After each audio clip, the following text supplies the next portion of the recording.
ऐसा जो समर्थू तो मी जगाचा नाथू आणि गगना ऐसा साक्षी भूतू तो ही मीची.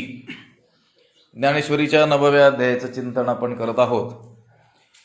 कालपर्यंत आपण या 18व्या श्लोकातील गतिर्भर्ता प्रभू साक्षी निवास शरणम सुहृत प्रभव प्रलय स्थानम निधानम बीजमव्ययम या श्लोकातील प्रभुपदाचं जे व्याख्यान ज्ञानोबरायांनी केलेलं आहे त्याचा विचार केला होता. त्या श्लोकातील साक्षी हे जे पद आहे, शुभ अशुभ कर्माचा द्रष्टा भगवंत आहे, हे जे साक्षी पद आहे त्याचा विचार या 285व्या ओवीतील अर्ध्या भागामध्ये केलेला आहे. आणि गगना ऐसा साक्षी भूतू तो ही मीची. आणि आकाशाप्रमाणे उदासीन राहून जो सर्वद्रष्टा आहे तो साक्षी देखील कोण आहे? मीच आहे. साक्षी भूतू साक्षी असलेला द्रष्टा, प्राण्यांनी केलेल्या न केलेल्या शुभ अशुभ सर्व कर्माचा साक्षी अथवा द्रष्टा कोण आहे? परमात्मा आहे. पण जरी तो त्या कर्मांचा साक्षी असला तरी त्या बाबतीत मात्र तो काय आहे? उदासीन आहे, अलिप्त आहे. ज्याप्रमाणे आकाशामध्ये सर्व व्यवहार होतात, आपण कुठं राहतो? सर्वजण आकाशात, म्हणजे पोकळीतच, अवकाशातच राहतो. सर्वजण आकाशातच वास्तव्य करतात.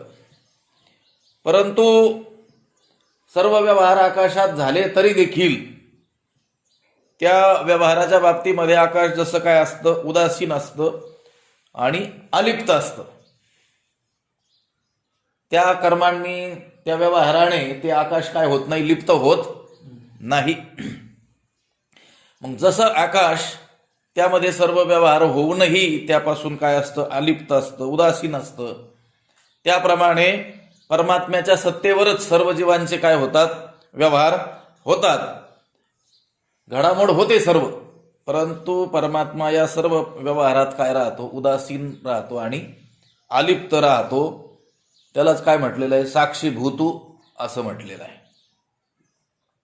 आणि गगना ऐसा साक्षी भूतू तो ही मीची. साक्षी भूतू साक्षी आहे, पण कसा? गगनासारखा साक्षी आहे.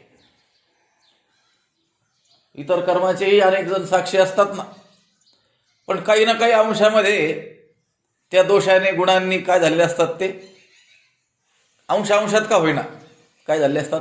लिप्त झालेले असतात. पण आकाश हे कशानेच लिप्त होत नाही, कशानेच मळत नाही. म्हणून भगवंत म्हणतात मी साक्षीभूत आहे, सर्वद्रष्टा आहे. पण कसा आहे? गगना ऐसा साक्षीभूत. त्या परमात्मा सत्तेवर अनंत सृष्टी उत्पन्न होते जाते, सर्व प्राण्यांची घडामोड होते आहे. पण त्यांच्या कोणत्याच कर्मांनी परमात्मा लिप्त होत नाही, उदासीन राहतो, अलिप्त राहतो, जसं हे आकाश आहे. म्हणून इथं म्हटलं गगना ऐसा साक्षी भूतू तो ही मीची. इथं साक्षी जे पद आलेलं आहे 18व्या श्लोकामध्ये, गतिर्भर्ता प्रभू साक्षी, त्याचं व्याख्यान ज्ञानोबरायांनी या ठिकाणी केलेलं आहे. आणि गगना ऐसा साक्षी भूतू तो ही मीची.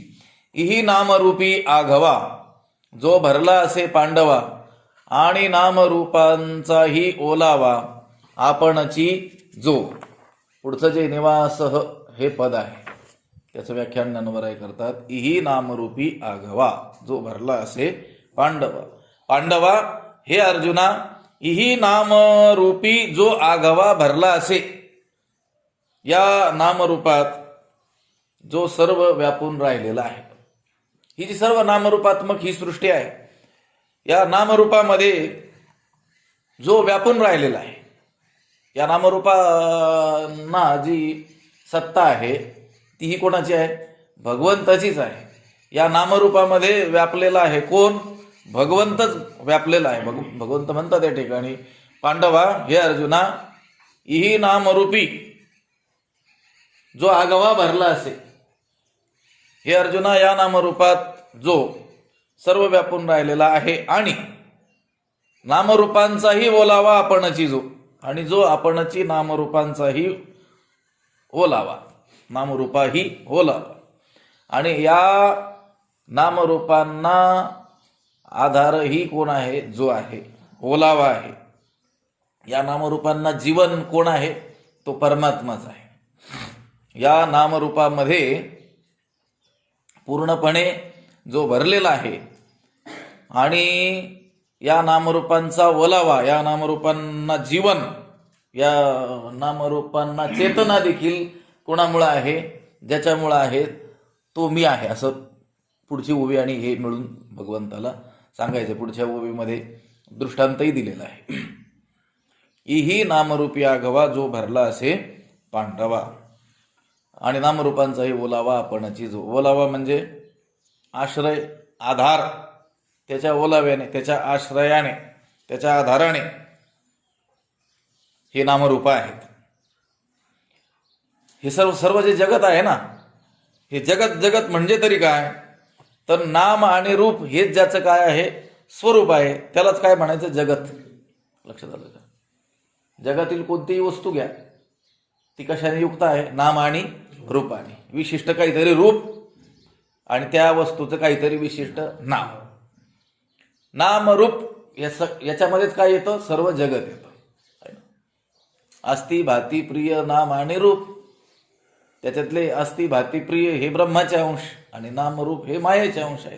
हे सर्व जे जगत आहे हे नामरूप सोडून दुसरं काहीच नाही आहे. इही नामरूपी आघवा जो भरला असे पांडवा. जग ऐसे बहुनावे बहुभावे भावना, तुकाराम महाराज म्हटलेले आहे. बहुनावे, अनंत काय आहेत? या अनंत पदार्थांचे अनंत नाव आहेत आणि या अनंत पदार्थांचे अनंत काय आहेत? रूप आहे. नामरूपानेच हे जग भरलेलं आहे. म्हणजे नामरूप म्हणजेच काय आहे? हे जगत आहे. आणि या नामरूप स्वरूप, नामरूपात्मक जगताला आधारही कोण आहे? परमात्माच आहे. ज्याप्रमाणे आता घट आहे, हा घट मृत्युका हे त्याचं उपादान कारण असल्यामुळं त्या घटाला आधारभूत कोण आहे? मृत्युका आहे. म्हणजे माती आहे, मृत्तिका आहे. मातीच नसेल तर घटाला स्वरूप आहे का काही? घट नाव तरी येईल का? घट आकार तरी येईल का? घट या नामालाही आणि घट या रूपालाही, विशिष्ट आकारालाही आधार कोण आहे? मातीच आहे. तसं ही संपूर्ण चराचरात्मक सृष्टी आहे, ही जी नामरूपात्मक सृष्टी आहे, हिला आधार कोण आहे? परमात्माच आहे. नामरूप, ही नामरूपी आघवा जो भरला असे पांडवा. लक्षात आलं का? हे अर्जुना, या नामरूपात जो पूर्णपणे भरलेला आहे आणि आपणच जो या नामरूपांना काय आहे? आधार आहे. कसा? दृष्टांत दिला पुढच्या ओवीमध्ये. जैसे जळाचे कल्लोळ आणि कल्लोळी आथी जळ, ऐसेनी वसवी तसे सकळ, तो निवास मी. निवास या पदाचं व्याख्यान करायचंय, व्याख्यान करत आहेत ज्ञानोबा या दोन ओव्यांच्या माध्यमातून. जैसे जळाचे कल्लोळ, ज्याप्रमाणे जळाचे म्हणजे पाण्याचे, कल्लोळ म्हणजे लाटा, आणि कल्लोळी जळ आथी, ज्याप्रमाणे पाण्याच्या काय होतात? लाटा होतात. आणि लाटामध्ये देखील काय असतं? पाणी असतं. पाण्याच्याच लाटा आणि लाटेत काय असतं? पाणी. ऐसेनी सकळ वसवितसे तो निवास मी. याप्रमाणे म्हणजे कशाप्रमाणे? जसे पाण्याच्या लाटा, या पाण्याच्या काय असतात? आधारावरच असतात आणि त्या लाटात देखील काय असतं? पाणीच असतं. लाट ही आधारावर कोणाच्या? पाण्याच्या. पाण्या वाचून लाट असेल का? नाही. म्हणजे त्या लाटेला आधारही पाणी आणि त्या लाटेच्या आत देखील कोण? पाणीच. लक्षात आलं का? जैसे जळाचे कल्लोळ आणि कल्लोळी आथी जळ, ज्याप्रमाणे पाण्याच्या लाटा आणि लाटांमध्ये काय आहे? पाणी. ऐसेनी, अगदी त्याप्रमाणे. सकळ वसवी तसे, म्हणजे सर्व जगाची काय होते? रचना होते. म्हणजे सर्वांमध्ये काय होतो? तो राहतो आणि आपल्या ठिकाणी सर्वांना राहावं येतो. म्हणजे सर्वजण, त्याला आधार कोण? परमात्मा. आणि सर्वामध्ये कोण? परमात्मा. जसं लाटेला आधार पाणी आणि लाटेमध्येही पाणीच, तसं सर्व नामरूपात्मक या सृष्टीला आधार कोण? परमात्माच. आणि त्या नामरूपामध्ये देखील भरून उरला कोण? परमात्मा. जैसे जळाचे कल्लोळ कल्लोळ आणि कल्लोळ या जळ ऐसे निवसवी तसे सकळ तो निवास मी. तो कोण आहे? निवास मी आहे. लक्षात आलं का? कल्लोळ कंचुक न फेडिता उदक तेवी जगीसी सम्यक स्वरूप जो. चांगदेव 65 मध्ये असंच वर्णन केलेलं आपल्याला आढळून येतं. कल्लोळ कंचुक न फेडिता उदक तेवी जगेसी सम्यक स्वरूप जो. या जगताला आधार कोण आहे? तो परमात्माचा आहे. म्हणून भगवंत म्हणतात तो निवास मी. तो निवास कोण आहे? मी आहे. परमात्म्यापासूनच या जगताची उत्पत्ती आहे आणि हे जगत परमात्म्यावरच राहतं आणि या जगामध्ये कोण आहे? परमात्माच आहे. लक्षात आलं का? जैसे या दोन्ही ओव्यामध्ये एक विषय सांगितलेला आहे. ही नामरूपी आगवा जो भरला असे पांडवा आणि नामरूपांचाही ओलावा आपणची जो. कसं हे?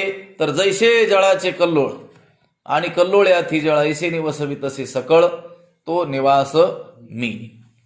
श्लोकातील पुढचं जे पद आहे शरणम गतिर्भर्ता प्रभू साक्षी निवास शरणम म्हणजे शरण जाण्याला योग्य ठिकाण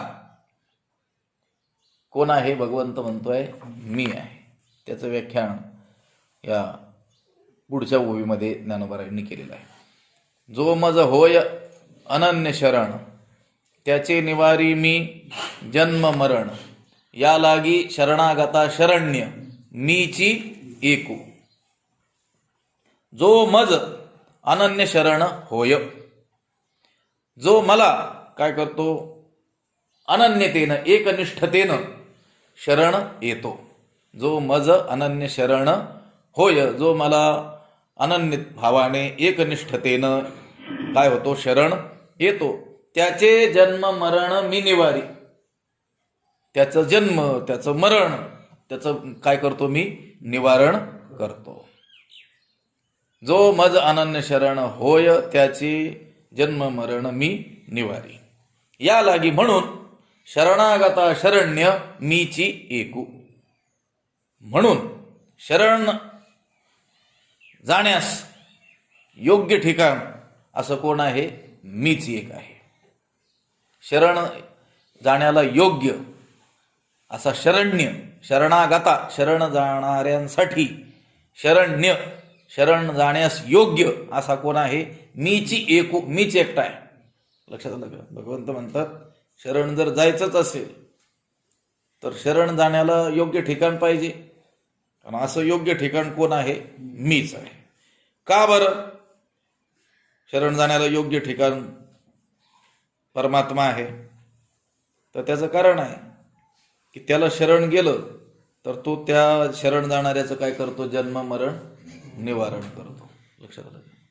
व्यवहारात माणसं अनेकांना शरण जातात. शरण जावं लागतं. पण ज्यांना ज्यांना आपण शरण जातो ते आपले जन्म मरण निवारू शकतात का? तेच जन्म मरणाने ग्रासलेले आहेत. लक्षात आलं?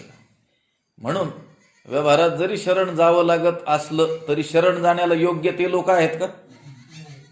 जीवाने जडाचीही शरणागती करू नये. जीवाने जीवाचीही शरणागती करू नये. जीवाने कोणाची शरणागती करावी? परमात्म्याची काय करावी? शरणागती. पण जीव जडालाही शरण गेलेला दिसतोय. जीव दुसऱ्या जीवालाही शरण गेलेला दिसतोय जो आपल्यासारखाच दुःखाने पिडलेला आहे. राणी दुःखी या दुःखी भेटली त्याप्रमाणे एक उपवाशी दुसऱ्या उपवाशी माणसाला वनामध्ये भेटला होता आणि हा आपली क्षुधा दुःख भुकेनं व्याकुळ झालेलं दुःख दूर करील अशी त्याच्याकडून त्याने अपेक्षा केली. पण याच्यापेक्षा 2 दिवस अधिक उपवासित होता. तसं जीवाची स्थिती आहे. आणि जड तर हे जडच आहे विषय. पण मनुष्य सुखाच्या अपेक्षेनं जडालाही शरण जातोय, दुसऱ्या जीवालाही शरण जातोय, पण त्याचं दुःख दूर होत आहे का? हा, व्यवहारात प्राप्त असलेले छोटे छोटे जे दुःख आहेत की ज्या दुःखांची गणनाच संतांनी केलेली नाही आहे, संत दुःखाची बेरीज करायला बसले तर मोठं दुःख म्हणून कशाची गणना करतात ते? जन्म दुःखम, जरा दुःखम, जाया दुःखम, पुन्हा पुन्हा. लक्षात आलं का? अंतकाले महत् दुःखम तस्मात जागृही जागृही. महत्वाचं ते गणना करतात, जन्माचं दुःख, मरणाचं दुःख, वृद्धत्वाचं दुःख. पण आपल्याला तर त्या जन्म आणि मृत्यूच्या दुःखाची काही कल्पनाच नाही आहे. लक्षात आलं का? आपण ते भोगलेलं आहे, कशाचं? जन्माचंही दुःख भोगलेलं आहे आणि मरणाचंही दुःख अनंत योनीमध्ये भोगतच आलेलो आहोत, पण त्याची आपल्याला काही नाही आहे, जाणीव नाही आहे. आईच्या गर्भामध्ये ज्यावेळेस ते बालक असतं त्यावेळेस त्या गर्भ अवस्थेमध्ये राहत असताना अनंत यातना, त्याला काय सांगू, गर्भीची यातना म्हटलं, काय सांगावं, इतकी यातना आहे, इतकं काय आहे, दुःख आहे, इतकी पीडा आहे. लक्षात आलं का? त्या नाटाच्या अभंगामध्ये वर्णन केलेलं आहे. परंतु जन्म झाला रे झालाय की तो काय होतोय, मायेचं वार त्याला लागत आहे. लक्षात आलं का?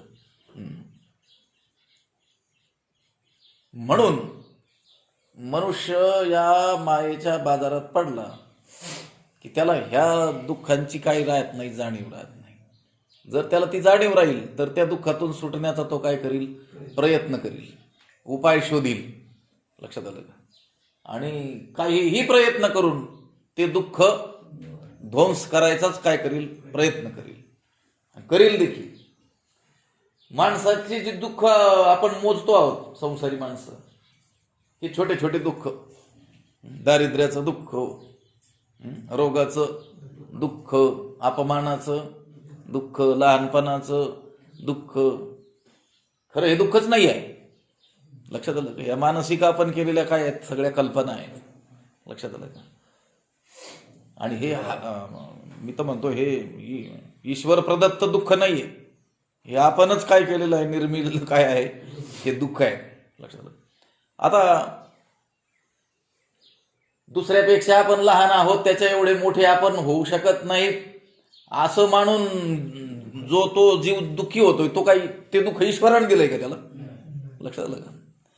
त्याच्या कर्माप्रमाणे त्याला त्या स्थितीत ठेवलंय, आपल्या कर्माप्रमाणे आपल्याला ह्या स्थितीत ठेवलेलं आहे. ठेविले अनंते तैसेची राहावे सांगूनही ठेवलेलं आहे. तिथे असू द्यावे समाधान आहे का? नाही. लक्षात आलं का? हेच दुःख आपण काय करतो, पाहतो, आणि या दुःखातून कोणीतरी दूर करील अशा आशेने आपण काय करतो आहोत, जीवाला, जडाला काय करतो आहोत, शरण जातो.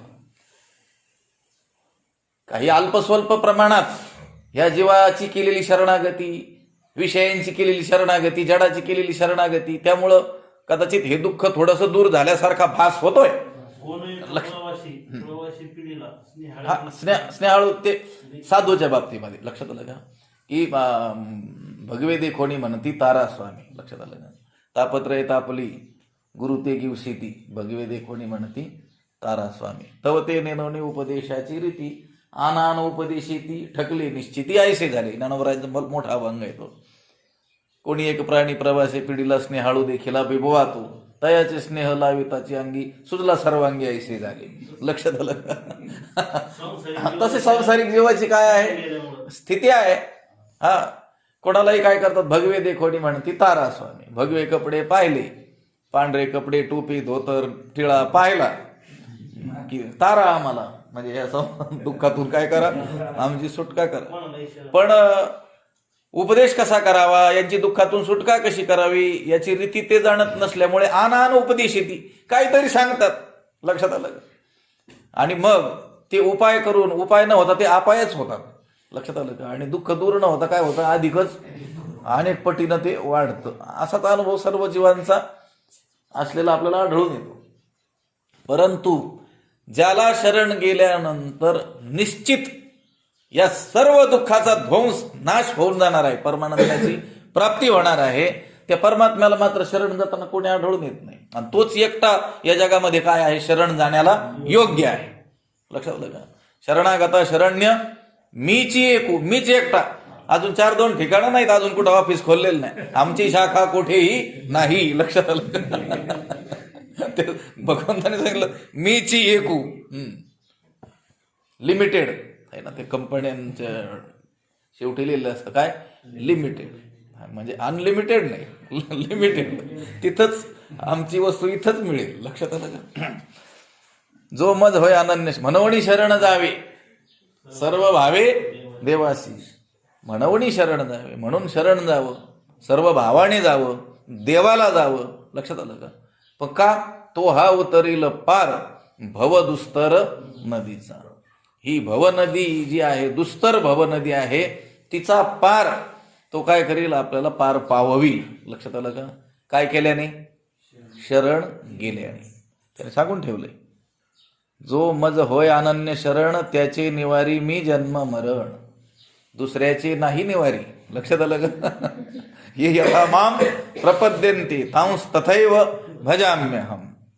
त्याची जशी यादृशी भावना यस्य सिद्धिर्भवती तादृशी. जशी भावना तसं काय मिळणार आपल्याला? फळ मिळणार. बरं, ते शरण जे जायचं आहे ना, तेही कशाकरिता जायचं आहे? लक्षात आलं का? ते जन्म मरण निवारण्याकरिताच जायचंय किंवा परमात्म्याच्या प्राप्तीकरताच जायचंय. त्याच्यावर निष्ठा असल्यामुळंच काय करायचंय, त्याला जायचंय. म्हणून अनन्य पद घातलेलं आहे. हे प्रवचनाची ओवी. प्रवचन केलं नाही का आपण?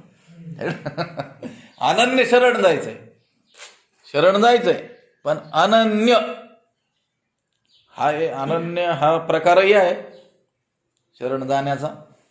आणि अनन्य पदातून त्यांनी हेही सुचवलेलं आहे की कशाकरता जायचं आहे. लक्षात आलं का? संसाराची प्राप्ती व्हावी, सांसारिक पदार्थांची, म्हणून देवाला शरण नाही जायचं आहे. नाहीतर शरण जाणारेही अनेक आहेत, देवालाही शरण जाणारे अनेक आहेत. लक्षात आलं का? पण कशाकरिता? जन्म मरण दुःख नाही, त्याची जाणीवच नाही. सांगितली ना अगोदर, त्याची जाणीवच नाही आहे. एकतर या संसारातील प्राप्त असलेले अल्प स्वल्प जे दुःख, ज्याची गणना आपण करतो, संतांनी त्याला गणतीमध्ये मोजलेलंच नाही. पुत्र नाही झालं त्याचं दुःख, धन नाही मिळालं त्याचं दुःख, चालले साईबाबाकडं. लक्षात आलं? वाढावे संतान, गृही व्हावे धनधान्य, अज्ञानाची भक्ती इच्छिती संपत्ती, तयाची चित्ती बोधकायचा. भक्ती तर चालली पहाटे 3 पासूनच चाललेली आहे. लक्षात आलं? कशासाठी चाललेली आहे? लक्षात आलं का? शरण गेलेले दिसतात. बरं, देवालाही शरण गेलेले आहेत. नाही जडाला गेले, नाही जीवाला गेले, देवालाही गेलेले आहेत. मग कशाकरिता? लक्षात आलं का? त्या देवाच्या प्राप्ती करता नाही. देवाचं साधन केलंय, देवाचं माध्यम केलंय, आणि साध्य काय ठरवलंय? दुसरं. संसाराला साधन करायचंय, या शरीराला साधन करायचंय, माध्यम करायचंय, प्राप्त काय करायचंय? परमात्मा. कारण त्याच्याकरिताच हे शरीर दिलं. या संसारातील जी अनुकूलता प्रतिकूलता ही कशासाठी दिलेली आहे? त्याकरताच दिलेली आहे. दिले इंद्रिय हातपाय, मुख डोळा मुख बोलाया वचन, जेणे तो जोडसी नारायण, नासे जीव पण भवरो. लक्षात आलं? दिले इंद्रिय, हात पाय कान डोळा, लक्षात मुख, कशासाठी? जेणे तू जोडसी नारायण, नारायणाची प्राप्ती ह्या जीवाने करून घ्यावी म्हणून दिले. नासे जीवपण, जीवपण काय होईल? नष्ट होईल. शिवपण पण त्याला काय होईल? प्राप्त होईल. भवरोग नष्ट होईल. लक्षात आलं का? जन्म मरण परंपरा निवारण केल्या जाईल, खंडित होईल. याकरिता हा देह दिलेला आहे. देवे दिला देह भजना गोमटा. हा गोमटा सुंदर नरदेह काय केलेला आहे? आपल्याला दिलेला आहे. मग दिलेली गोष्ट कशासाठी असते? काहीतरी माध्यम म्हणून वापरण्यासाठी असते ना. लक्षात आलं का? तुम्हाला आम्ही अमुक वस्तू दिली, कशाकरिता? तिचा वापर करा योग्य, आणि त्यातून काय करा? काहीतरी विशिष्ट गोष्टींची प्राप्ती करा. लक्षात आलं का? मोटरसायकल साधन आहे कशाकरिता? तुम्हाला कामाच्या ठिकाणी तुम्हाला योग्य वेळी पोहोचवण्याकरिता. तुम्ही बोंबलं तर फिरलं काय करायचं ते? लक्षात आलं? असं देह दिला. बरं, देह संबंधी हे लोक आपल्याला दिले, संबंध दिले, ही भौतिक परिस्थिती निर्माण केली, ती अनुकूल असेल की प्रतिकूल, मी सांगितलं, ती सर्व परिस्थिती भगवंताने त्याच्याकडे जावं याकरिताच दिलेली आहे. धन दिलं असेल तरीही देवाने त्याच्याकडे जावं याकरिताच दिलेलं आहे, आणि दारिद्र्य दिलं असेल तरी देखील त्याच्याकडे जावं याकरिताच दिलेलं आहे. लक्षात आलं का? आपल्याला आपल्या मनोअनुकूल रचना लागते सगळी. लक्षात आलं का? आपण दरिद्री असतो तर आपल्याला काय वाटतं? धनवान व्हावं. धनवान असतो तर आपल्याला वाटतं आपल्याला मानमान्यता मिळावी. लक्षात, ती थांबत नाही ना गाडी एका ठिकाणी. जोपर्यंत 1-2च एकर असतं तोपर्यंत 10 एकर घ्यावं वाटतं. 10 एकर घेतलं की सरपंच व्हावं वाटतं. लक्षात आलं? थांबत नाही ते. देवाची आठवण नाही येत कोणाला. लक्षात आलं का? व्हावं श्रीमंत लोकांनी काही नाही म्हणत नाही. जोडून या धन उत्तम व्यवहारे, उदास विचारे वेच करी. संतांनी मान्यता दिलेली आहे, शास्त्रानेही सांगितलेलं आहे. द्रव्य मिळवावं लागणार आहे. धर्मस्य मूलम अर्थ. धर्म करायचा तर तुमच्याकडे काय असावं लागणार आहे? पैसा असावा लागणार आहे. अहो पण कशा करता? कशाचं मूळ सांगितलं? द्रव्य. धर्मस्य मूलम अर्थ. लक्षात आलं? अर्थ म्हणजे धन. हे कशाचं मूळ आहे? धर्माचं. म्हणजे त्या द्रव्यातून काय केला पाहिजे? धर्म केला पाहिजे. त्याकरिता ते दिलेलं आहे किंवा मिळवायचंय. ते काय कशाकरिता? त्याकरिताच मिळवायचं आहे. मग हे सगळी साधनं आहेत, ही सगळी माध्यमं आहेत. लक्षात आलं का? आणि त्या माध्यमांचा वापर करून उचित स्थानी आपल्याला जायचंय. उचित स्थान म्हणजे परमात्मा. तुमच्याकडं शारीरिक बळ असेल तर त्या बळाचा सदुपयोग करून परमात्म्याचीच प्राप्ती करायची आहे. बुद्धीचं चातुर्य असेल तर ते चतुरता अशा रीतीनं वापरावी की ज्यातून काय होईल? भगवंताची प्राप्तीच आपल्याला होईल. तुम्हाला मधुर कंठ दिलेला असेल तर ते चित्रपटाचे गाणे नाही म्हणायचे, भगवंतालाच आळवायचं आणि त्याद्वारे काय करायचंय? भगवंताला प्राप्त करून घ्यायचं आहे. काय असेल तुमच्याकडे, जी संपत्ती असेल, ज्याला संपत्ती म्हणून गणलं जात असेल, या सर्व गोष्टी तुमच्याकडे असतील, त्यातून काय प्राप्त करून घ्यायचंय? परमात्म्यालाच प्राप्त करायचंय. परमात्म्यालाच शरण जायचंय. परमात्म्यासाठीच जायचंय. मला सांगायचं, हे लोक परमात्म्याला शरण गेलेलेही दिसून येतात. भगवंताची शरणागती करताना हे आपल्याला दिसून येतात. पण कशासाठी? कशासाठी? संसारासाठी. उलट ह्या संसाराचा वापर करून परमात्म्याची प्राप्ती करायची. आपण परमात्म्याचा वापर करून लक्षात आलं का? वापर कशाचा करायचा आहे? बसायचंय कोणाच्या खांद्यावर? संसाराच्या. जायचंय कुठं? देवाकडे. आपण देवाच्या खांद्यावर बसून कुठं घेऊन चाल म्हटलो, चाल संसाराकडे. म्हणजे तो तुम्हाला बाहेर काढायचा प्रयत्न करतोय. त्याची निवारी मी जन्ममरण निवारण करून त्याच्या स्वरूपाशी एकरूप करून घेण्यासाठी तो काय करतोय? प्रयत्न करतोय अखंड. आणि आपण काय म्हणतो?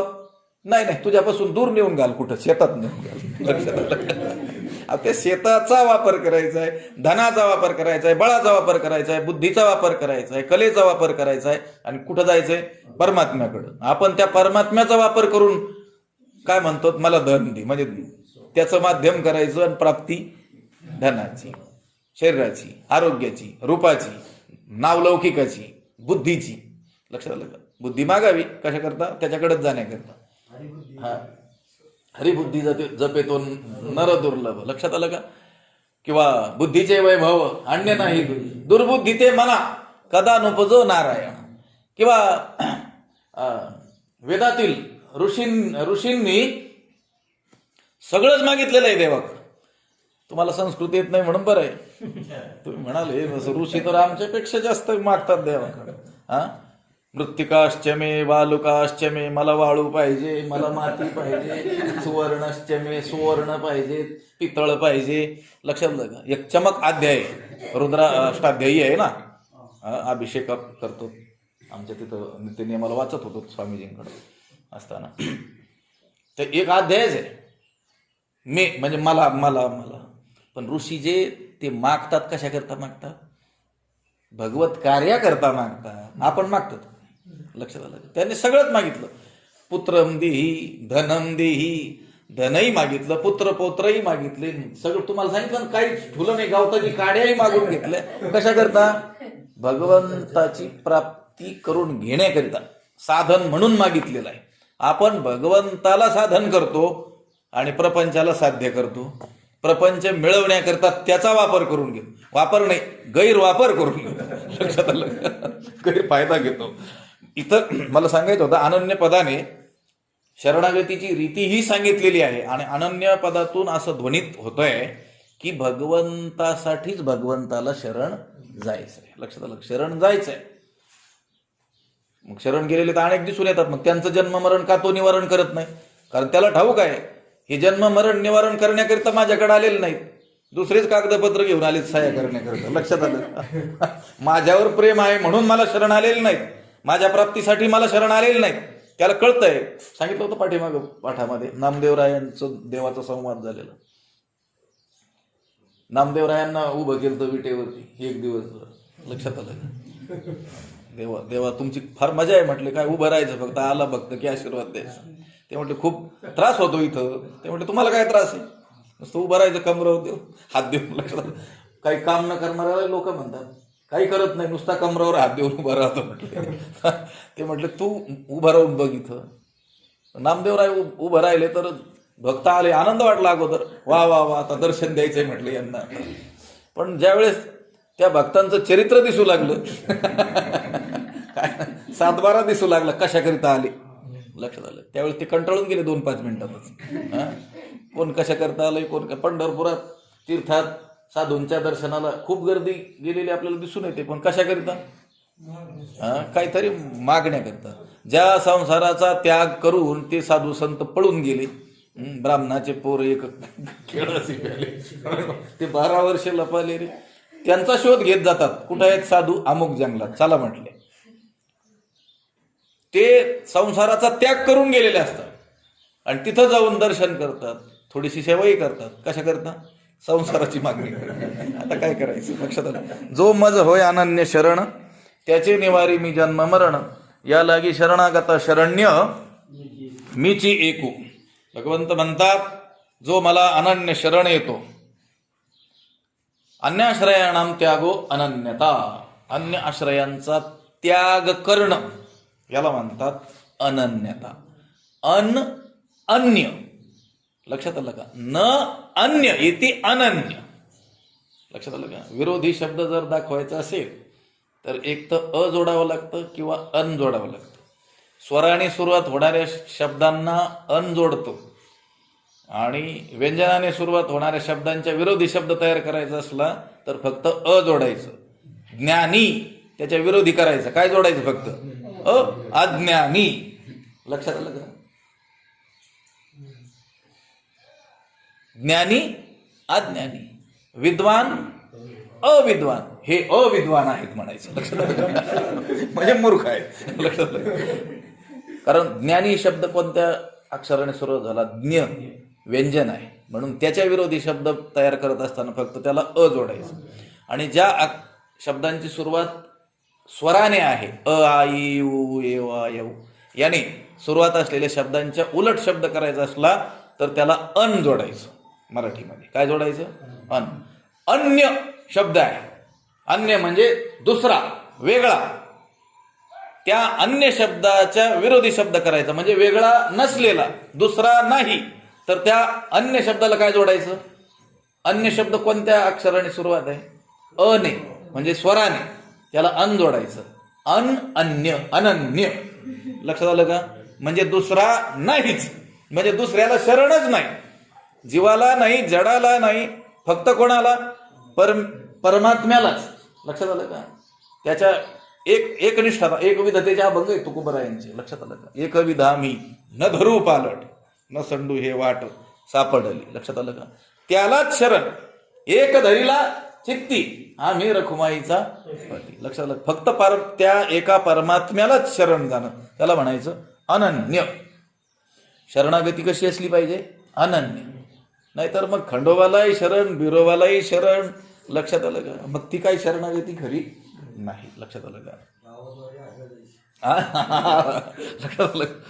पाठी सोमवार पावे आणि बेल धावे. ते 13व्या अध्यायात अज्ञानाचं वर्णन करत असताना ज्ञानोबरायांनी खूप मोठा विस्तार केलेला आहे. सोमवार आला की आडवा पट्टा ओढतो का? शिव शिव शिव, मोठा शिवाचा उपासक. लक्षात आलं का? प्रत्येक वारी त्याची देवता बदलत चालत असते. लक्षात आलं? त्याला अनन्य म्हणता येत नाही. अनन्य म्हणजे एकच. लक्षात आलं का? जसे पतिव्रता जी स्त्री असते, मनानेही ती परपुरुषाला स्पर्श करत नाही. पती वाचूनी न स्पर्शे, पतिव्रतेचे हृदय जैसे पती वाचूनी न स्पर्शे. तिच्या हृदयाला, शरीराला नाही, हृदयाला देखील पतीशिवाय दुसऱ्या कोणाचा विचाराचा स्पर्शही होत नाही. ती जशी पतिव्रता असते, पतिव्रते जैसा भ्रतार प्रमाण आम्हा नारायण तैशा परी. हा, आम्हा ब्रह्मात्या. तुकोबाराय म्हणतात की आम्हाला नारायण म्हणजे पांडुरंग परमात्मा प्रमाण आहे, सर्वस्वी प्रमाण आहे. कसा? जसा पतिव्रतेला सर्वस्वी तिचा भ्रतारच काय आहे? प्रमाण आहे. ही जी शरणागती आहे ही अनन्य शरणागती आहे. लक्षात आलं का? जो मज होय अनन्य शरण, अशा माझ्या वाचून कोणीही दुसरा रक्षण करता नाही असं मानून जो मला शरण येतो, परमात्मा त्याला त्याचा काय लाभ करून देतात, काय फळ देतात? त्याचे निवारी मी जन्म मरण. त्याचं जन्म मरण दुःख मी काय करतो? निवारण करतो. आणि जन्म दुःख निवारण करण्यामध्ये त्या परमात्म्याशिवाय दुसरा कोणीही समर्थ नाही आहे. लक्षात आलं का? म्हणून जन्म मरण परंपरा खंडित करायची असेल, सर्व सुखरूपता प्राप्त करून घ्यायची असेल तर आपल्याला त्यालाच शरण जावं लागेल. ते शरण कसं गेलं पाहिजे, त्याचे प्रकार कसे आहेत, आपण खूप वेळेस पाठामध्ये म्हणा, प्रवचनात काय केले आहे त्याची चर्चा केली आहे. लक्षात आलं का? भक्ती शास्त्रीय दृष्ट्या शरणागती, वेदांत शास्त्रीय दृष्ट्या शरणागती, त्याचाही खूप मोठा काय आहे? विचार आहे. झाला तर तो उद्याच्या पाठात आपण करू, पण आज तिकडं पाठ असल्यामुळं आपल्याला थांबावं लागेल. जो मज होय अनन्य शरण, त्याचे निवारी मी जन्म मरण, या लागी शरणागता शरण्य मीची एकू. जो मज अनन्य शरण होय, जो मला अनन्य रीतीनं शरण येतो, त्याचे जन्म मरण मी निवारी, त्याचं जन्म मरण मी निवारण करतो. या लागी म्हणूनच शरणागता शरण्य, शरण येण्याला योग्य असा, शरण येण्याकरिता, शरण जे येणार आहेत त्यांच्याकरिता शरण येण्यास योग्य मीची एकू, मीच एक आहे. पुंडलिक वरदारी श्री ज्ञानदेव तुकाराम.